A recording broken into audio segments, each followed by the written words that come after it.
Hey everybody, today we're going to show you how to find all 18 Korok seeds here in the central Necluda region in Zelda Tears of the Kingdom. So without further ado, let's jump into it. So the first seed is going to be found just outside the entrance to the Rob Red drop-off cave. You guys can see the location here. And once you make it over here, all you need to do is go over here against the rock wall where the two little statues are, and you'll see a piece of wood on the ceiling. We're just going to ascend through that wood, go all the way up to the top, and once you pop up, the Korok will appear. You'll get your first seed. The second seed can be found on top of the rocks next to Lake Sela. You guys can see the exact location right here. And from here on the mountain, you guys will be able to find a small patch of grass with a tree. Once you're down here, you want to pick up the boulder that's in the hole, and you're going to put it in this little stand that's up next to the mountain. And once you do, the Korok will then appear, and you'll get your second seed. The third seed is going to be found just west of the Cliffs of Quincy. You guys will see on your map here, you have a little cluster of trees just off the path. Once you make it into these trees, there's a little cabin in the woods. You just want to climb on top of this cabin. And once you're on top, climb up the chimney. And once you're up on top of this thing, the leaves will appear, and this will be your next location. Now, the fourth seed is going to be found in pretty much the exact location. You just want to go a little bit further west down the path, and you guys will find a giant gate. All we're going to do is climb on top of this gate. And once we get to the top, you guys will find a random rock. We're just going to pick up that rock. And once you do, the Korok will reveal himself, and this will be your next seed. Now, seeds 5 and 6 are going to be found together. You guys can see the location here on the path, just west of the Ash Swamp. This is going to be helping a little Korok guy find his friend. We'll go ahead and interact with him. Again, I would recommend making an airplane with the items that you have in your inventory if you can. If not, you can carry him the distance. We've already made the plane. All we need to do now is throw him on top, and we'll show you where you need to go. As we'll lift this thing up, jump on it, use recall, and we'll be able to get flight. So we'll go ahead and fly all the way across the swamp area.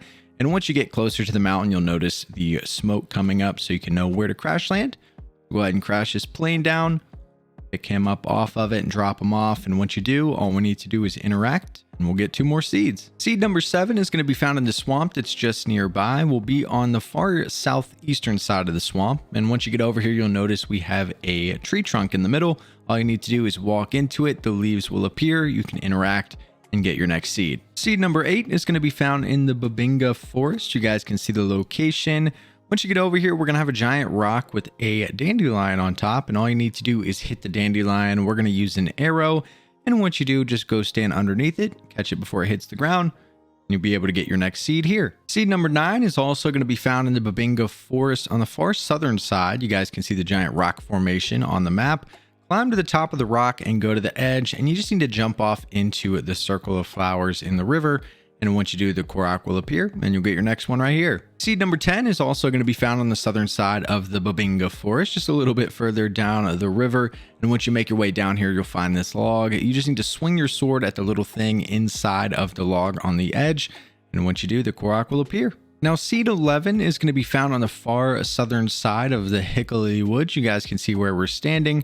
And you want to go out to the end of the river. You'll see we have a rock that's in the middle of the river here.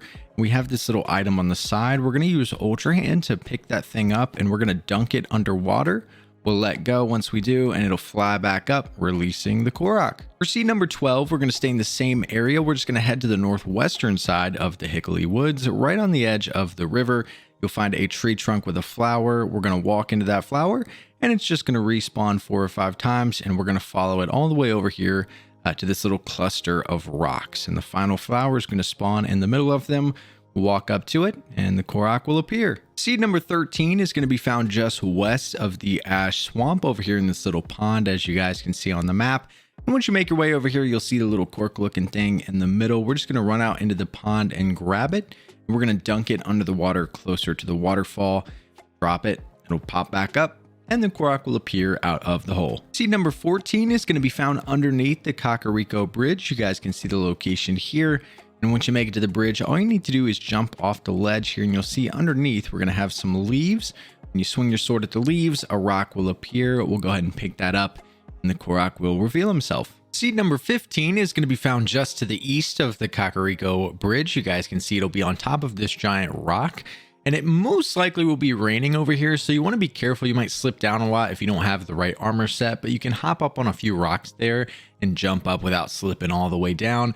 But But essentially, you just want to work your way all the way to the top of this rock, and you'll find a little small rock at the top. Go ahead and pick that up, and you'll find the Korok seed. Seed number 16 is going to be around the same area, just a little bit further northeast of the Kakariko Bridge, and it'll be on top of the waterfall. When you go up on top, you'll notice that at the back where the water's coming out, you're going to have a little balloon.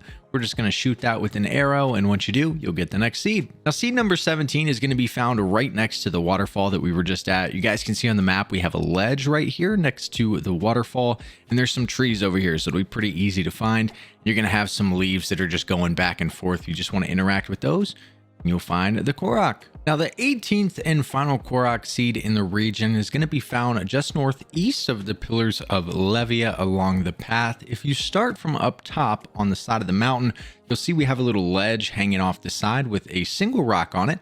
We're just going to fly down to that ledge, pick up the rock, you'll get the last Korok seed in this region. But this was how to find all 18 Korok seeds in the Central Necluda region. If you guys have any other questions, make sure to leave them down in the comment section below, and we'll see you guys in the next video.